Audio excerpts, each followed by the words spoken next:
अहिले सामाजिक सञ्जालमा बालन सरकार बोलेनन् भन्ने विषयमा चाहिँ अति चर्चा भएको छ। मलाई पनि एकपटक बालन सरकार बोल्दै हुन्थ्यो होइन, जनताले सम्बोधन गर्दै हुन्थ्यो जस्तो लाग्थ्यो। तर यो अर्केको पत्र पत्र पत्र पत्र पत्र सुनेर चाहिँ होस् नबोलेकै बेस के, नबोली काम गरेकै राम्रो जस्तो लाग्यो मलाई चाहिँ। हिजो उखान टुक्कादेखि वाक्क दिक्क प्याक्क भएका हामी आज फेरि यो अर्केको पत्र पत्र पत्र पत्र देखेर चाहिँ वाक्क भइसक्यो।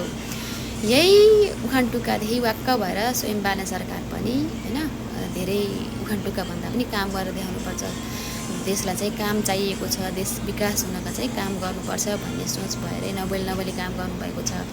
नबोली पनि कति धेरै काम बोलिरहेका छन्। तर अर्केलाई भने अर्के जस्तै पत्र पत्र हुनु पऱ्यो, सही र गलत छुट्याउनु छैन, चाहिने नचाहिने बोल्यो अनि सरकारको विरोधै गर्यो, सही गरे पनि विरोधै गर्यो, बेसै गरेर त विरोध हुने नै भयो।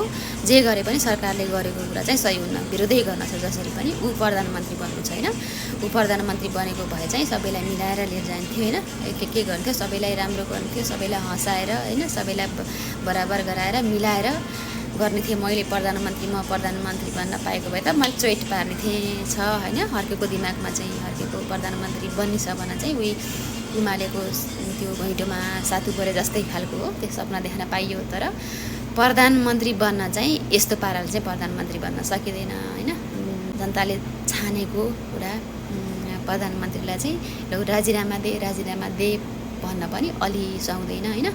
म पनि जनताले मेरो काम देखेर चाहिँ मलाई जनताले पठाएका मैले पनि संसदमा चाहिँ केही सही कुरा लानुपर्छ होइन, सही प्रस्ताव राख्नुपर्छ भन्ने दिमागमा छैन। नचाहिने कुरा गर्यो अनि सरकारले सुनेन, सरकारले हाम्रो कुरा अनुमोदन गरेन, हामीलाई यसो गर्यो उसो गर्यो होइन। मेरो सिट कति छ त्यो भन्दा पनि मलाई धेरै भाग चाहियो होइन।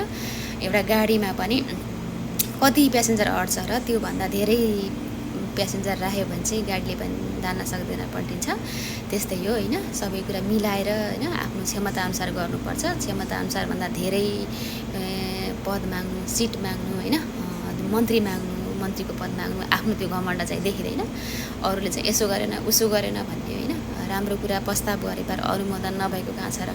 महावीर पुनले प्रस्ताव राखेको कुरा अनुमोदन भएकै छ। पहिला त सही कुरा लानु पर्यो, सरकारले मिलेर जाम भन्नुभएको छ, मिलेर नबोली काम गरौँ भन्नुभएकै छ, आफू पनि नबोली गर्नुभएको छ। तर अर्केलाई चाहिँ पत्र गर्नु पर्यो।